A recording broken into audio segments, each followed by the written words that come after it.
Révélation d'Anne-Catherine Emmerich sur les mystères de l'Ancienne Alliance. Partie 2, le péché et ses conséquences. Chapitre 8, Derketo. J'ai vu 3 tribus, l'une issue de la fusion des 2 autres entre l'époque de Derketo et celle des Sémiramis. J'ai vu Derketo quitter en hâte la région de Babylone, accompagné d'une foule d'hommes et de femmes. C'était une grande et robuste virago, vêtue de peaux de bêtes encore garnies de leur queue et ornée de nombreuses lanières. Elle portait sur la tête un bonnet de plumes. Fort versée dans la voyance, la prédiction et les sacrifices, elle ne cessait de voyager et de fonder des cités. Lorsqu'elle avait détecté un emplacement propice à des constructions, elle chassait devant elle les tribus déjà établies avec leurs troupeaux et faisait élever par ses sujets de hautes tours de pierre, souvent hideuses. Ils offraient alors des holocaustes et s'adonnaient à tous les vices. Tout se rattachait à elle. Elle se trouvait tantôt ici, tantôt ailleurs, et partout on la vénérait. Elle eut dans son âge mûr une fille qui poursuivit son action. J'ai vu tout cela surtout dans une plaine où fut établie l'origine de ce culte abominable. Finalement, je l'ai vue dans une ville au bord de la mer. C'était une horrible vieille qui accomplissait ses opérations magiques au bord de l'eau.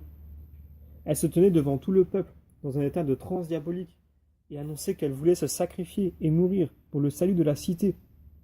Elle ne pouvait plus rester près d'eux, disait-elle, mais elle se transformait en poisson et demeurait ainsi dans le voisinage. Elle ordonna également de lui rendre un culte, dont elle fixa les détails, puis se jeta à la mer en présence de tout le peuple. Il y avait dans toutes ces prédictions d'étranges secrets et toutes sortes de significations attachées à l'eau et à Derketo.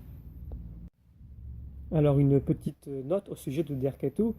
Donc c'était le nom grec de la divinité syro-phénicienne Atargatis, qui fut vénérée surtout à Carnion. On le voit dans le deuxième livre des Maccabées, au chapitre 12, verset 26, et à Ascalon. C'était une nymphe qui fut changée en poisson selon la légende. Son culte était commémoré à Ascalon, où l'on entretenait des poissons sacrés dans 2 étangs, à Palmyre. J'ai vu ensuite un poisson sauter hors de l'eau, salué par tout le peuple, qui célébra des sacrifices et se livra aux pires abominations de l'idolâtrie, suivant les prescriptions de Derketo. Après elle, une autre femme apparut sur une petite montagne. C'était sa fille. Cette image signifiait qu'elle aurait un plus grand renom de puissance.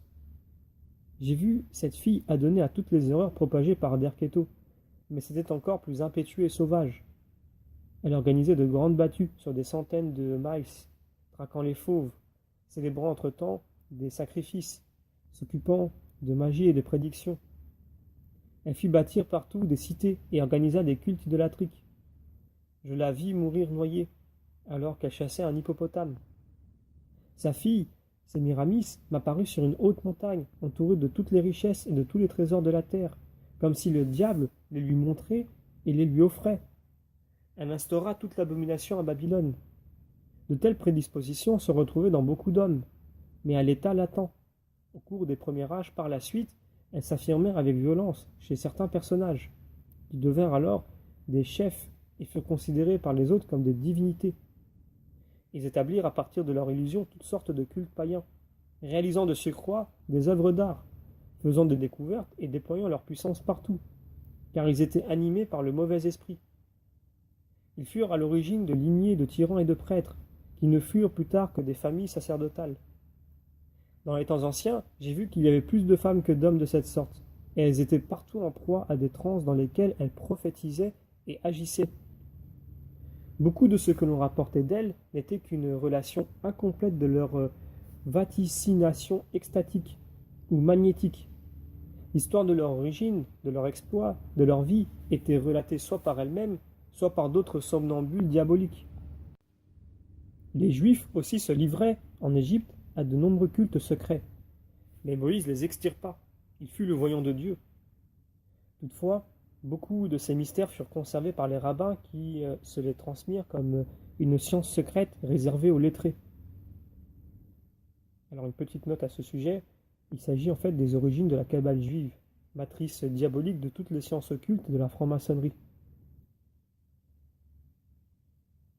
Plus tard, ces pratiques se retrouvèrent chez divers peuples, mais fort amoindrie et appauvrie, réduite à la sorcellerie et à la superstition, qui persiste encore. Tout ceci, cependant, est issu du même arbre de perdition de l'unique royaume inférieur. Je vois toutes ces choses de façon confuse ou situées tout à fait sous la terre. Il y a également un élément de ces abominations dans le magnétisme. Alors une autre petite note au sujet du magnétisme, il s'agit d'une pseudo-science thérapeutique étroitement liée à l'occultisme et à l'hypnose, vulgarisée dans la seconde moitié du XVIIIe siècle par l'allemand Mesmer. Dans ces premiers cultes idolâtriques, l'eau était sacrée. Ils accomplissaient tous leurs sortilèges près de l'eau, et leur état de transe visionnaire et prophétique était provoqué par l'observation de l'eau. Alors encore une petite note, il s'agit de l'hydromancie, procédé de divination encore très répandu chez nos modernes devineresses. L'eau est un excellent support de voyance selon elle. Alors, ils aménagèrent bientôt des étangs sacrés, destinés à cet usage. Plus tard, ils n'eurent plus besoin d'eau pour susciter en eux ces états de transe. J'ai eu l'occasion d'apercevoir leur vision, et c'est tout à fait curieux. C'est comme si tout l'univers se retrouvait sous l'eau, avec tous ces éléments qui sont normalement au-dessus. Mais tout était voilé par un halo sombre et malsain. On y voyait arbre sous arbre, montagne sous montagne, mer sous mer, etc. J'ai appris que ces femmes, adonnées à la magie, percevaient de la sorte tous les événements, les guerres, les peuples, les dangers, etc. Elles voyaient toutes ces choses comme actuelles, mais elles-mêmes, en fait, agissant immédiatement selon leur vision, les réalisaient. Elles voyaient. Il y a ici un peuple qui peut vous vaincre, qui peut être défait par tel autre, qui peut bâtir une ville là-bas. Elles voyaient des hommes et des femmes puissants, et savaient alors comment les vaincre par la ruse. Elles prédisaient en fait tout le culte diabolique auquel elles se livraient. C'est ainsi que Derketo vit qu'elle devait se jeter à la mer pour devenir un poisson, ce qu'elle fit. Elle ne voyait dans l'eau que ses propres abominations. La fille de Derketo vécut à une époque où l'on construisit davantage de routes et de grandes voies de communication. Elle erra çà et là jusqu'en Égypte, et toute sa vie ne fut que voyage et campagne de chasse. C'est à ses disciples que Job dut d'être si spolié en Arabie, voir notamment Job chapitre 11. Toutes ces pratiques se répandirent en Égypte d'une façon si particulière, avec tant d'ampleur, que l'on y était complètement adonné et que beaucoup de prophétesses étaient établies dans des temples et des officines, assises sur de curieux sièges disposés devant toutes sortes de miroirs, et tandis qu'elles étaient en proie à leur vision, les prêtres rapportaient toutes leurs vaticinations à des hommes qui, par centaines, en inscrivaient le texte dans la pierre, gravant ces révélations dans les parois des salles. J'ai vu aussi cette chose étrange. Les chefs de ces instruments du démon étaient reliés entre eux de façon mystérieuse, formant une société secrète.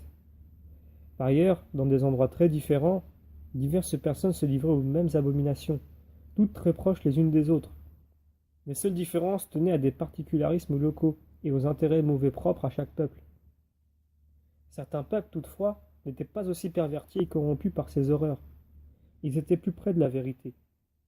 Ainsi, la tribu qui donna naissance à Abraham, la famille de Job et la lignée des 3 mages, de même que les astrologues de Chaldée et les disciples de l'étoile brillante, Zoroastre. Lorsque Jésus-Christ vint dans le monde et arrosa la terre de son sang, la puissance maléfique de ces pratiques régressa, et les effets en furent plus faibles. Moïse, dès son enfance, fut un voyant, mais tout en Dieu, et il suivit toujours ce qu'il voyait. Alors une note à ce sujet, les magiciennes réalisaient elles-mêmes leurs prophéties, car les illusions conjurées par les mauvais esprits les incitaient aux méfaits causant les maux qu'elles annonçaient. Moïse, par contre, suivait ces visions, qui consistaient en recommandations et informations véridiques données par Dieu lui-même, car il se conformait sciemment en toutes ses actions aux directives de Dieu, qui soit lui dictait sa conduite, en l'avertissant ou non des résultats qu'il obtiendrait, soit l'avisait de faits réels, cachés ou futurs, que Moïse ne pouvait susciter, en lui indiquant éventuellement quelle devait être sa réaction. Derketo et sa fille Sémiramis atteignirent un âge fort avancé pour leur époque.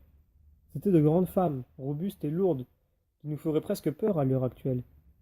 Elles étaient d'une hardiesse, d'une insolence et d'une vivacité incroyables, et pratiquaient avec une audace inouïe leur commerce avec les mauvais esprits et leurs pratiques de divination. Elles se prenaient tout à fait pour des êtres à part, des divinités. Elles étaient une réplique exacte de ces magiciens de la haute montagne, encore plus terribles qu'elles, qui avaient été engloutis par le déluge.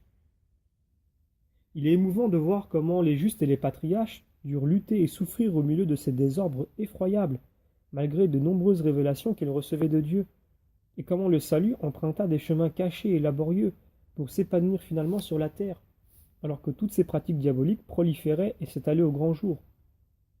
Lorsque je voyais tout cela, ce cercle d'activités infâmes autour de ces déesses, et le culte qu'on leur rendait, et par ailleurs la petite armée de Marie, préfigurée dans la nuée d'ailes et combattue par les mensonges éhontés des philosophes de Chypre, et Jésus, accomplissement de la promesse qui se tenait devant eux, pauvres et patients, pour les enseigner, et que l'on menait vers la croix. Ah, cela m'était douloureux, et c'était pourtant bien là l'histoire de la vérité et de la lumière qui ont brillé dans les ténèbres, et que, jusqu'à ce jour, les ténèbres n'ont pas voulu recevoir. Mais la miséricorde de Dieu est infinie.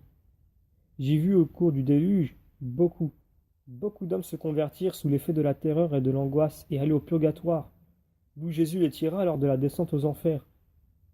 Beaucoup d'arbres restèrent enracinés au cours du déluge, et je les vis reverdir ensuite, mais la plupart furent toutefois abattus et détruits.